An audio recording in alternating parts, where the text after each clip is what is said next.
Mont Blanc by Percy Bysshe Shelley is probably one of the most difficult poems I've given you thus far, so I want to look at this in a little more depth. You'll notice that this poem was written in 1817, so it's later than a lot of the poetry we've been reading thus far. And Shelley belongs to what's often referred to as the second generation of Romantic writers, who wrote in reaction to the first generation, characterized mostly by Wordsworth and Coleridge. You should certainly notice some connections with Wordsworth in the sort of vague generalities in which Shelley writes, and the fact that both talk about things a lot. The everlasting universe of things flows through the mind and rolls its rapid waves. That sounds a lot like Wordsworth's presence in Tintern Abbey that rolls through all things. Also, this source of human thought rolls with a sound but half its own, which should recall Wordsworth's mind that half creates what it perceives. So like Wordsworth, Shelley is describing a mutually dependent relationship between the human mind and this power in nature. And this goes against a lot of Enlightenment philosophy, going back to John Locke. Locke's theory of the mind was based on the idea that the mind is a tabula rasa, a blank slate on which experience is imprinted. We don't have any innate beliefs or properties in our mind that precede our birth. Wordsworth and Shelley kind of question this by suggesting that the mind has its own independent creative power that operates in relation to nature in a mutually reinforcing way. The mind that half creates. Notice also this power is described in ways that appear somewhat contradictory. It is everlasting on the one hand, so it's something that is permanent, but it also flows and rolls, verbs that are associated with motion and mutability. So something that permanent, but that's always moving and changing. It's described as dark and glittering, reflecting gloom and lending splendor. The power has a relationship to the human mind that is both active, both passive in its reflecting, but also active in its lending.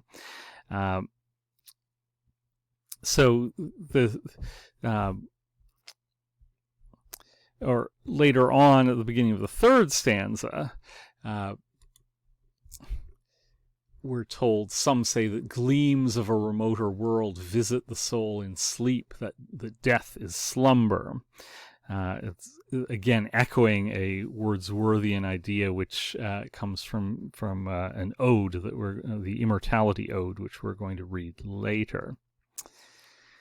Or again, at the end of that stanza, when Shelley's speaker says, "Thou hast a voice, great mountain, to repeal large codes of fraud and woe."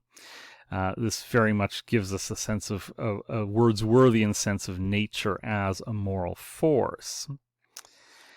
So the encounter with nature is supposed to inspire a moral awareness, although nature for Shelley does not serve entirely the same function as it does for Wordsworth. In this poem, nature is primarily important insofar as it symbolizes something beyond itself. So while Wordsworth emphasizes a kind of harmony between mind and nature, Shelley in this poem is depicting a more sublime disjunction between the two. So one important question for this poem will be, how exactly does Shelley reconfigure Wordsworth's vision of nature, and how does he formulate it into a myth of his own creating? In order to answer this question, we need to first try to figure out what this poem is all about. As I've said, it's a very dense and challenging poem.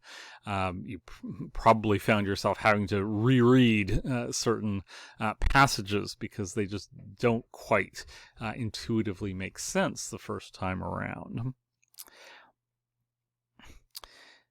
So essentially, Shelley develops a highly complex and highly personal symbol of creative power based on the relation between Mont Blanc, the mountain, and the river Arve, which flows in a deep ravine below it. The river becomes a symbol for the way in which the mysterious power activates the human mind.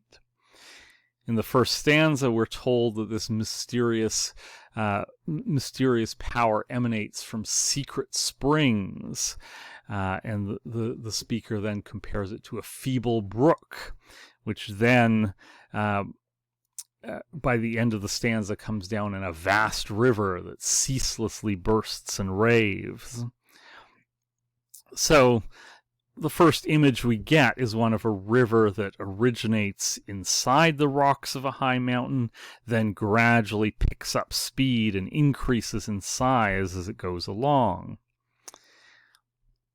The second stanza begins with a direct comparison between this movement of power to the ravine of the river Arve.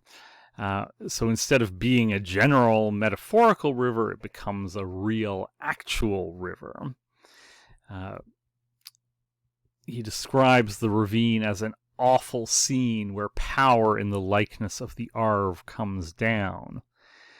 Notice the strangely inverted metaphor here. Instead of showing that the Arve is like this general power, Shelley wants to show that this power is, in fact, like the Arve, hidden there beneath its surface. This line clearly calls attention to the heavily symbolic nature of the poem. It isn't the river, but always the power disguised as the river that Shelley's speaker is interested in.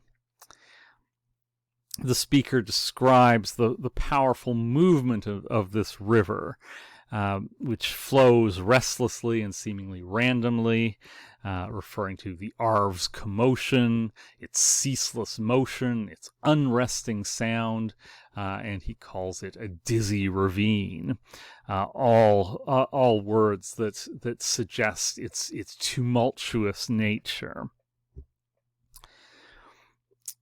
These lines should start to suggest the major contrast between Shelley's idea of this power and Wordsworth's. Wordsworth always finds a benevolent and helping power in even the most sublime natural scenes. But Shelley depicts this vast power of nature as violent, potentially threatening, and certainly threatening to overwhelm the human senses.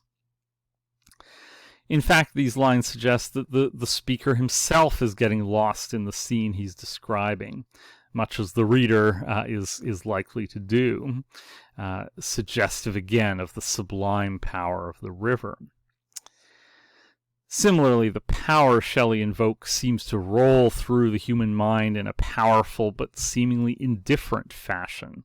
It can be both destructive and life-sustaining. At the end of stanza 2, Shelley figures his mind in response to this scene in the still cave of the witch poesy, seeking among the shadows that pass by, ghosts of all things that are, some shade of thee, some phantom, some faint image, till the breast from which they fled recalls them. Thou art there. So the language here seems to present poetry in a somewhat sinister manner. A witch, ghosts.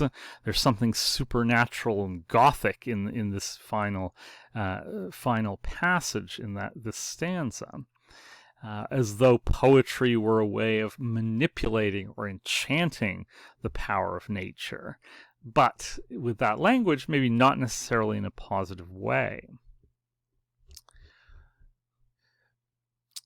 Moving ahead to the ending, everything is shown to be subject to the probings of the human mind.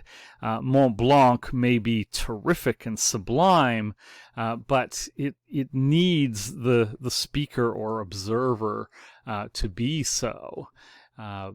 Thou hast a voice, great mountain, to repeal large codes of fraud and woe, not understood by all, but which the wise and great and good interpret or make felt or deeply feel.